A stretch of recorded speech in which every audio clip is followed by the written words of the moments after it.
E eu vou fazer mais. Entende? Mas agora, eles colocaram já no nosso cenário, o segundo ponto de doutrina, com adulteração. É o ponto de doutrina que trata da personalidade de Deus. Porque os nossos queridos irmãos perverteram também o nosso segundo ponto de doutrina, que trata da personalidade de Deus.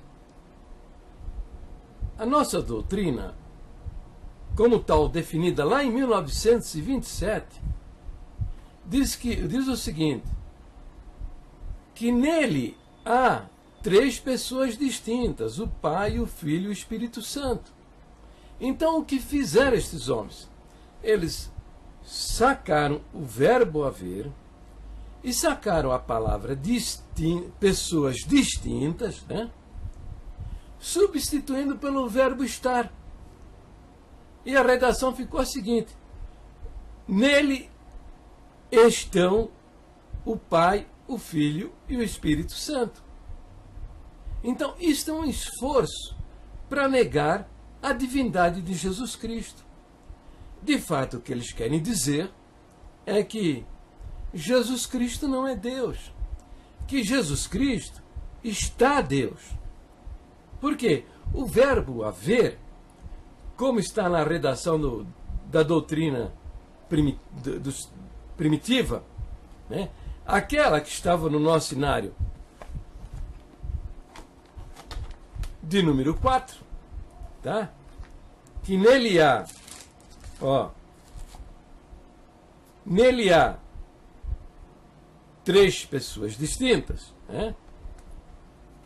Indica uma situação permanente, que não muda, que Deus é assim na eternidade, quando não existia absolutamente nada. Agora ele é assim e será eternamente. Com a perversão que consta, conforme está no inário número 5, né? Então aí você lê, né? Você lê lá no ponto doutrina que nele estão o Pai, o Filho e o Espírito Santo. Substituíram o verbo haver pelo verbo estar e sacaram palavras a pessoas distintas. Com isso querendo dizer que Jesus Cristo está Deus, que ele não é Deus. Só que é o seguinte, meu camarada, da maneira como eles estão dizendo, se Jesus Cristo está Deus, o Pai Criador também está Deus, não é? E no inário número 5 está assim, que Deus é criador de todas as coisas. Então ele está criador de todas as coisas, né? Diz lá que ele é um Deus vivente. Não, mas ele está Deus vivente. Amanhã pode não estar vivendo mais, morreu. Entendeu? Diz que o Deus é verdadeiro, né? E eterno, mas ele está verdadeiro e eterno. Amanhã pode ser que ele não esteja mais verdadeiro e tenha acabado a eternidade dele. Entendeu? Então são estas loucuras que esses homens fizeram com a finalidade específica de negar a divindade de Jesus Cristo.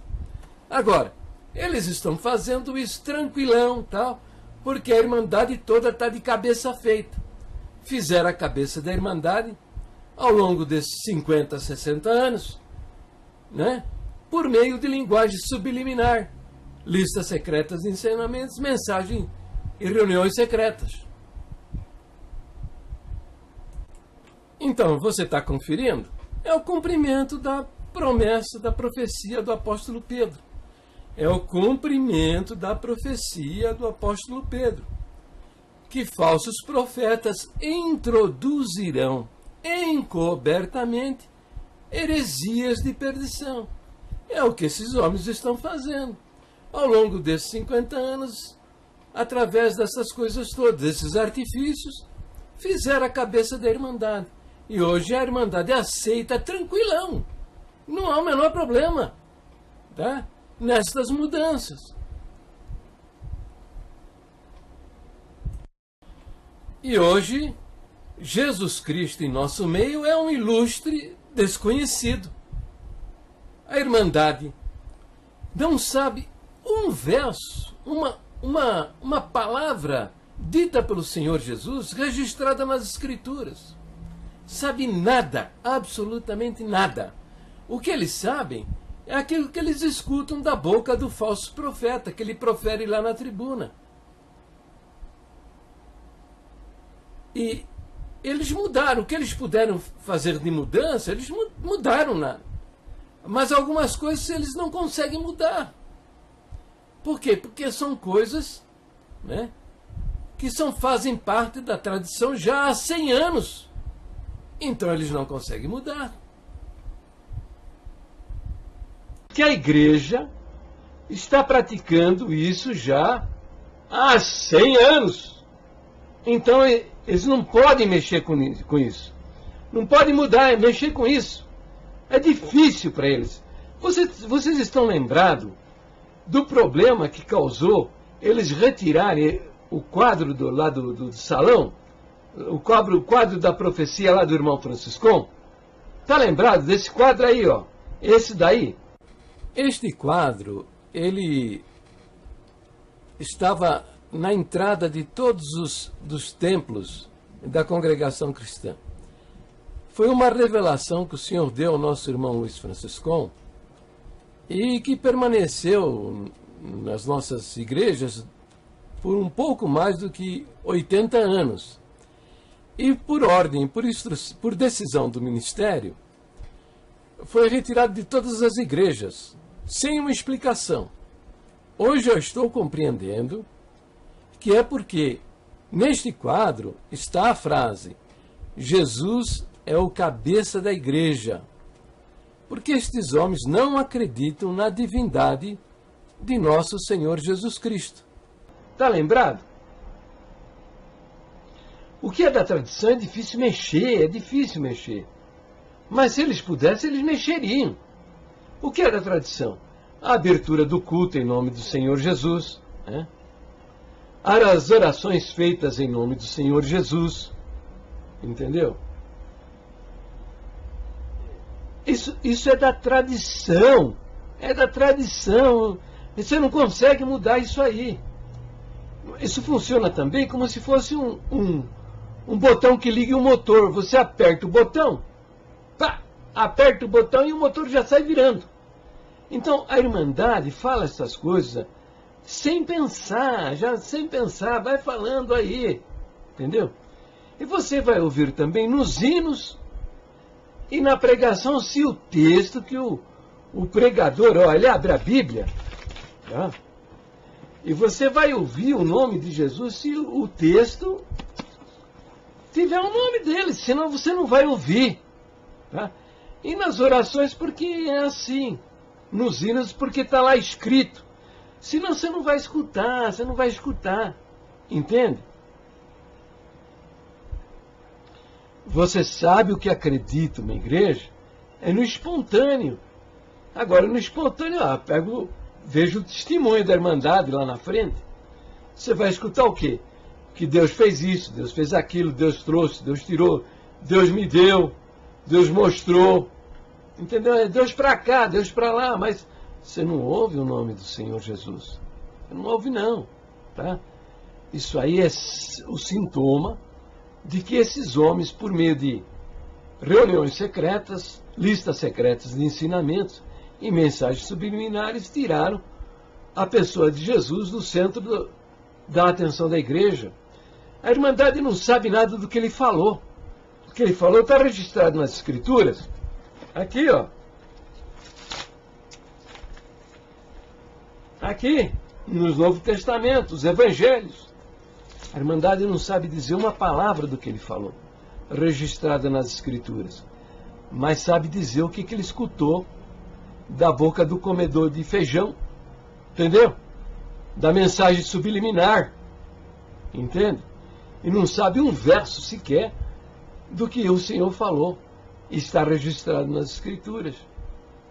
Entende? Estão negando o Senhor que os resgatou trazendo sobre si mesmo repentina destruição. Você duvida disso? Duvida disso? Ó, eu fiz um vídeo, ó, clica aí, ó, a blasfêmia na Santa Ceia do Senhor. Tá aí, clica aí para você ver o vídeo. Nós temos um ensinamento. O ensinamento está na lista secreta de ensinamento de 1984. É o tópico de número 6.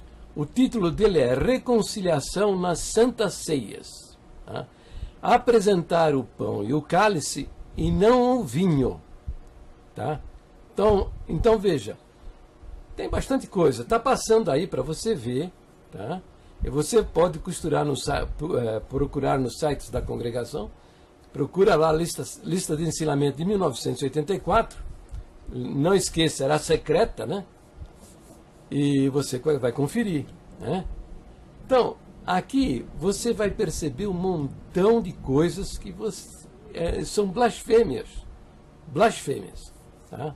Diz assim. Tem lá uma instrução, né? O servo que vai servir o cálice deve apresentar na oração o cálice, não o vinho. Né? Aí veja o ensinamento diz. O cálice simboliza o Senhor Jesus e o seu sangue. Tá? Então veja bem, isso é uma mentira, tá certo? E é o próprio Senhor Jesus quem desfaz esta mentira. O cálice não simboliza o Senhor Jesus. Quando diz o Senhor Jesus, é o seu corpo. Então o Senhor Jesus, na noite que ele foi traído, ele pegou o pão, partiu e disse: tomai e comei deles todos. Todos. Este é o meu corpo que é partido por vós. Então não é o cálice. Não é o cálice.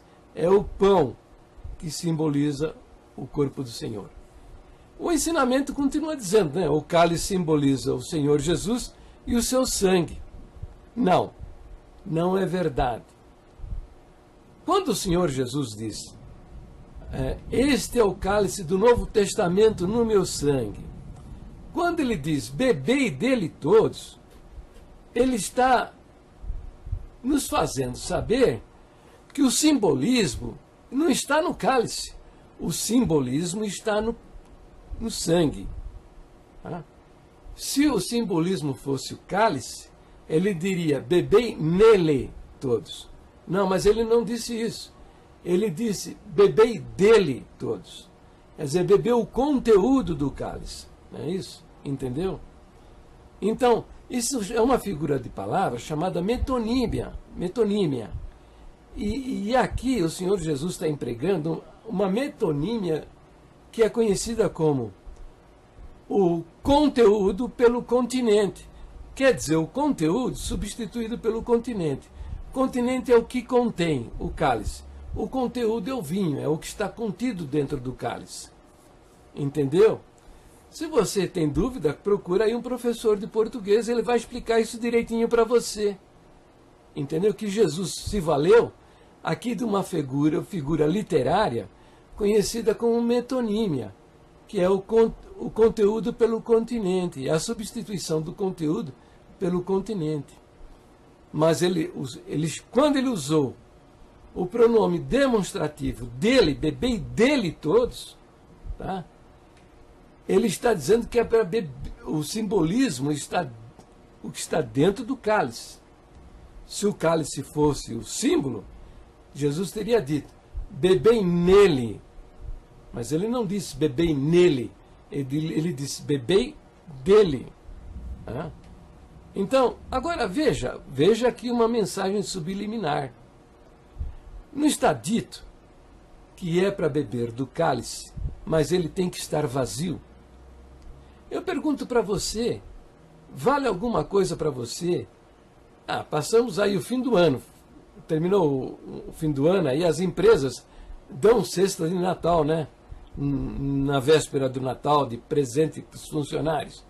Se você recebesse uma caixa escrito cesta de Natal, aí você contente levasse para casa e ela estivesse vazia, valia de alguma coisa? Entendeu? Valeria alguma coisa? Não, não vale nada. Carteira vazia não vale nada. Bolso vazio não vale nada. Então, há uma porção de ideias associadas a essa mensagem subliminar. Entendeu? Você que não está acostumado com no trato desses simbolismo, dessas coisas, você não percebe, mas os maçons que estão sentadinhos ali no salão, eles percebem isso. Eles estão entendendo o recado. Porque na maçonaria, Jesus Cristo não é ninguém. Ele está em pé de igualdade com Buda, Confúcio, Maomé, Bhagavad e outros líderes mais religiosos. Mas Jesus Cristo é diferente.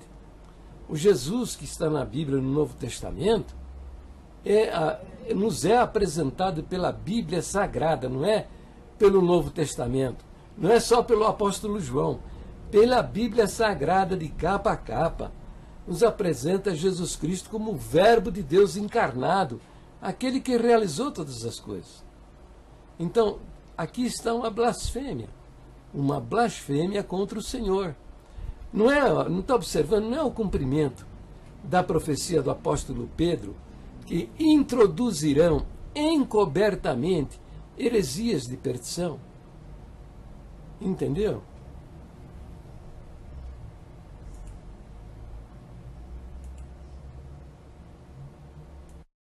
E o ensinamento prossegue dizendo, né? Vai dizendo que a toalha para as mesas de Santa Ceias não deve ter símbolos como seja cachos de uva, espigas de trigo, pães e outros desenhos alusivos. Nem deve conter o dístico em nome do Senhor Jesus, pois a tribuna já o tem. As toalhas devem ser simples. E por aí vai, entendeu? Quer dizer, uma preocupação danada com a toalha, tá? A Irmandade faz pão dentro de casa, tal, para levar para lá. Faz vinho aí especial para a Santa Ceia. Tem instrução sobre o vinho, tem instrução sobre o pão, mas não tem uma instrução sequer sobre o recipiente, sobre o vasilhame que contém o vinho. Entendeu? O vasilhame que contém o vinho, fala-se de tudo, menos do vasilhame que contém o vinho, que na maioria das vezes, como não há nenhuma instrução a respeito, fica debaixo da mesa. Fica debaixo da mesa. Então, o absurdo, né? O absurdo de orar por um cálice vazio. Tá? Em todo caso, que vá, né? Que é para não, para valer a oração, valer para uma só, para todas as rodadas. Mas o vasilhame que contém o vinho deveria estar ao lado do cálice. Mas como ele, na maioria das vezes, fica debaixo da mesa, tem aí mais uma mensagem subliminar. Uma mensagem dizendo que esse sangue não vale nada. Não tem poder para nos purificar dos nossos pecados. Entendeu? Mais uma mensagem subliminar. Eles estão vendo esses vídeos aí. Se eles realmente tivessem algum respeito, alguma fé, alguma confiança a respeito do sangue que foi derramado, eles já teriam feito uma circular, tá? Numa lista aí, colocado instruções para os irmãos colocar o vasilhame contendo vinho ao lado do cálice e orar pela ceia. Mas eles não fazem nada disso, tá? Porque para eles não vale nada mesmo. Jesus Cristo não é ninguém, entendeu? Não é o que o apóstolo Pedro está dizendo? Que introduzirão encobertamente. E eu acrescento, né? Por meio de reuniões secretas, listas secretas de ensinamentos e mensagens subliminar, heresias de perdição, e negarão o Senhor que os resgatou, trazendo sobre si mesmos repentina destruição. Agora pensa comigo, repentina destruição, o que é isso? O que é isso? É fácil saber, meu filho, é fácil saber. Você está, respirando, mas de repente você já não está, ó. Se Deus fizer isso aqui, ó, tapar teu nariz aí, você morre. É uma repentina, você dorme e amanhã cedo pode estar, não vê o novo dia. Né? Então a morte é uma surpresa para todo mundo. Repentina destruição. Estão negando o Senhor que os resgatou, e sobrevirá sobre eles repentina destruição. Vão morrer, vão parar no inferno. E veja, é interessante, né? Os pregadores da salvação condicional, quer dizer, o sujeito está salvo agora, mas amanhã não está mais. Né? Hoje ele é salvo, amanhã pode não ser. Né? Os pregadores que pregam que a salvação, você pode perder a salvação, eles usam esse verso aí, né? Negarão o Senhor que os resgatou, quer dizer, são pessoas que foram resgatadas pelo Senhor e que sobreveio uma repentina destruição. Então eles dizem, o cara foi resgatado e perdeu a salvação. Quando de fato não é isso. O Senhor que os resgatou, negarão o Senhor que os resgatou. Esta frase está dizendo que o resgate realizado pelo Senhor Jesus na cruz tem valor eterno e é para toda a humanidade, toda a humanidade. Agora, a vida eterna e a salvação só tem aqueles que tomam posse dessa vida eterna, só tomam posse dessa salvação, que é conquistada de uma maneira muito simples. Basta crer que esse sangue foi feito para a salvação da sua própria alma. Se ele realmente crê de todo o seu coração nessa verdade, ele está salvo. Está salvo. Né? Então, não é nem um fundamento para os pregadores da salvação condicional, que é o que acreditam esses ministros aí, que vão ser salvos se forem firmes e fiéis. Bom, paramos por aqui, o vídeo está muito comprido, né? Depois faremos mais alguns minutos aí para esclarecer bem esta parte, né?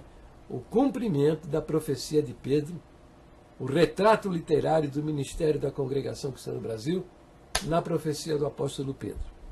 Tá bom? Fiquem na paz de Deus, no precioso nome do Senhor Jesus.